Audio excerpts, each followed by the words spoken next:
Hello, everyone. Thank you for joining me. I am Yoshi Lan, and I'm going to be talking about free will today. Free will. What exactly is free will, and how much do we have of it? Do we really have free will, or maybe science is right? Maybe philosophers are right. Maybe we don't have free will. Because that's what a lot of scientists and philosophers have been saying for, uh, I want to say, a decade now. And it's based on just very insignificant experiments, in my opinion. It's very insignificant experiments that they're just suddenly just making these conclusions. From my perspective, it's way jumping the gun. They barely made a couple experiments and they already started saying that there is no such thing as free will. Well, what exactly is free will? Because that'll help elucidate this whole topic, right? Free will is something that many people describe as the ability of choice. Being able to make your own decisions. Do you really have free will, or are you really just a product of your environment, your genetics, your circumstances? Is it just an illusion? Is free will really a thing? And then in the scope of religion, do you really have free will? Or are you doing God's will? Or are you doing the will of gods? Are you being influenced by demonic entities, angelic entities? At what point do we really have free will? And even the majority of the spiritual community will have something called fate, where you cannot change certain things about your life, that you have to experience certain things, that there's destiny. And if these things are real, then how is it possible that we have free will? You know, it's been a very contentious topic, to say the least, right? For how many hundreds of years, how many centuries has this topic been debated, whether we have free will or not? Well, before we go further in the video, I'm going to weigh in and say, yes, absolutely, we have free will. And I can tell you why. Free will is something that comes into play once you have started doing your spiritual work. Then you truly have free will. Okay? You have choices. Plenty of choices, actually. It's wonderful. When you start doing your spiritual work, your world opens up like no other. Now, before you do your spiritual work, your choices are rather limited. And these are because of beliefs. Okay? And how many beliefs do philosophers and scientists have? That's a very good question, right? The more beliefs you have, okay, this is how I see it on an energetic level, because beliefs are stagnated mental energies. The more beliefs you have, the less free will you have. If you want more free will, then you destroy your beliefs, because each belief that you have about the world and the society, the people around you, your friends, your enemies, whatever you want to call them, each of the beliefs you have about each and every single person, about yourself, about everything, reduces your free will. Sounds scary, right? Yeah, actually it is. Because a lot of people are operating under the assumption that they are making their own choices and that they're operating with free will. But actually, a lot of people aren't, because it's based on beliefs, based on assumptions, based on expectations, right? How many people say things like, "Oh, no, I don't like ordering from that place because that place sucks." Okay? That's a belief. Each time the person says that, "Oh, that place sucks." That's a belief. That's a mindset. And they have created resonance. So each time they go to that place, they're going to find something. They're going to manifest something, an attraction, a manifestation that they have attracted from that particular place to reinforce that, yeah, that place does suck. Because until you understand your spiritual power and your spiritual nature, and that you create your reality and that you are responsible for what you attract, you're going to blame things on other people, on other things, on circumstances, on not having power. But if you don't have this belief, you can pretty much enjoy anything everywhere most of the time. That's certainly the case. Because I've noticed when I went on dates a lot, okay, there's this person, or actually, it's not just one particular person, it's the people I dated. They had this tendency of really wanting to impress me and please me. So they take me out to like these fancy places or really nice places. And usually it would be great. And I'm going there not really with any expectation, but the other person was already in this fear mindset, because I can sense their nervousness, their intense nervousness. Like they really want things to work out. They're afraid of things getting fucked up. So what happens? When the food comes, the food's burnt, the food's screwed up, things are messed up. And I'm just like, this is weird. It's like 7 times out of 10 of the places that I go to when I go on dates, the food is really fucked up. And I'm like, why is that? Because I go to plenty of places and plenty of food, because I worked at a restaurant. I worked at multiple restaurants, and the food was good. So why is it when I went with other people to places that were very popular and very good and very upscale, that the food came out bad? And it's because their energy was so strong that the food ended up getting screwed up. The person who made the food synchronistically was going through things, and they just happened to burn the stuff coming to our table. Okay, it's really bizarre, but that's what happens. So the more you believe something, and the more strongly you believe about stuff, like what you do isn't good enough, that translated into my restaurant experience, into my date with that person. And it's bizarre. Okay? It's really bizarre. So you create your reality. A lot of the people who don't have this type of belief, who say things like, man, life is wonderful, food is wonderful, I love food, I love eating everywhere. When they say stuff like that, they can go anywhere and enjoy anything. And they legitimately do. Because they don't have that same belief. They're not creating the same reality. Even though we live in a consensus reality, each person does create their own reality, because things are subjective in nature. So your experience is based on your beliefs. If you have a lot of beliefs, then you're just screwing up your life. I'm just going to put it flat out, very blunt. The more beliefs you have, the more you're screwing up your life, the more you're effing things up. Because beliefs create filters and how reality works. And reality is only going to give you what you believe it is. So if you have a really screwed up view, a really effed up view of reality, guess what reality is going to give you? Okay? So free will. We have so much free will that people are using their free will against themselves.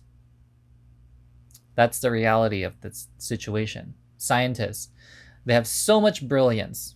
Philosophers, extremely brilliant people, right? I'm not sure if Sam Harris still believes in this stuff, but there was a point where Sam Harris did say that we don't have free will. He's an extremely brilliant person. And yet, these beliefs have created a very rigid, very unforgiving reality to where he doesn't believe in free will. He's actually using his free will to believe that he doesn't have free will. Yeah, how screwed up is that? And until you realize how much of your free will you're giving away to your beliefs, that you're blocking and locking up in your beliefs, you don't actually realize how much free will you have. I went to a funeral recently that really illustrated a person's free will, because that person chose that it was his time. Rather than fighting his cancer, rather than taking the tools and the supplements that he knows works and would heal him, what happened? He chose to leave instead. He chose to die. So that was his free will in action. And I learned so much about free will from that, because we have so much free will. Some people are afraid of what to do with it. So when they're given a choice to exit, they actually take it. Because it's like, what else is there? Is it really worth staying longer in this lifetime, in this body? And if you really have a screwed up view of how the reality is and how the world is, then why would you want to stay here longer? Right? If you have cancer, that already tells me that there's parts of yourself that have been disconnected, and they've manifested and started creating their own energies, and they're starting to suck the life out of you. These are parts of yourself that are stealing your free will. We have so much free will. It's ridiculous. Ridiculous. We have so much free will. And even I don't know how to tap into all the free will. We have so much free will. It is amazing how much free will we have. And a lot of the times we just choose not to use it. And it's not because, we're not intelligent enough, or we're not evolved enough, or we can't ever get there. It's part of the spiritual process and spiritual journey that each person makes. Because first of all, who on earth is even saying that you have an abundance of free will? I have not ever heard of a single person, no one spiritual, no business person, nobody, who is proclaiming, as I am right now, that you have an abundance of free will. You have so much free will. If your life is difficult right now, you're using your free will to make all of your life difficult. Let me say that again. If your life is difficult, the abundance of free will you have is being used to create a difficult life for you. Life is difficult for you, not for anybody else. And it doesn't really matter about anybody else, right? Because what matters is your experience. So why might that be the case? For example, one of my friends, she has a very rigid view of how she wants to do things. And she's a fire sign, fixed fire sign. And so, fixed signs, they tend to have very rigid views, very structured ways of doing things, and they want to do things their way. And I was like, okay, I don't want to be your partner, but I would love to help you, because this is something that's amazing. This is something I think that can benefit people, and I have the skills to help. So, I don't mind helping. What do you want to help with? And she chose to diverge from me, meaning we don't talk anymore, because she wants somebody who is on her page to be her partner, to be as dedicated as her, all these different criteria in order for somebody to be a partner. And out of all of her criteria, I was the only person who fit the bill that she knows at this moment. And I'm like, no, I'm not going to invest that much of my time into a project that is not mine, into an endeavor that isn't spiritual. That doesn't make any sense. I am ultra spiritual. But she chose to create those criteria. Okay, she chose to make this very difficult for her to launch her business. It's not difficult to launch a business. It really isn't. A lot of people choose to believe certain things. And that's why those beliefs come around to make things difficult. You're attracting your own reality. So, my encouragement for you is to take a look at and be more mindful each time you make a choice, each time you decide something. What are the factors that you were using to decide these things? Okay? Are you being very rigid? Is it logical? Is it reasonable for you to have these types of criteria or these types of reactions? Because if it's not, then you have just given away your free will and you have identified, oh, okay, that's great. There was an opportunity right there for me to learn how to use my free will in a way that is more beneficial for me. So it's an ongoing process. And as I do more research on language and all this other stuff, I'll be sharing more stuff about that. Because the way you think is very much so interrelated to how you view your reality, as well as to how you can use your free will. So, are we able to actually utilize and tap into the abundance of our free will? Absolutely. But first, it takes knowing what exactly you're using your free will on, right? Are you using your free will to just do something that you know isn't productive, that you know isn't benefiting you, that you know is this or that or the other? Are you choosing to believe certain things about people that's affecting your relationship when you really actually want the relationship to work out? Right? A lot of the divorce and the arguments and relationship issues is by choice. People choose to overreact. People choose to add oil to the fire. People choose to start fires. It's all free will. But that free will was invested into a belief or something else. And that's why these things and other people do things that are self-sabotaging. All right. I think that was a pretty thorough review on free will. But if you have any more questions, you're welcome to write down in the comments what your view of free will is, or if you agree that we have free will, but you also have the free will to disagree that we don't have free will. In which case, I wonder what you're doing with your life watching a video on free will. Because do you really want to believe that we don't have free will, or what's the deal there? What's the deal? So that ends it for today. Use your free will wisely, because we have an abundance of free will and we can do so much.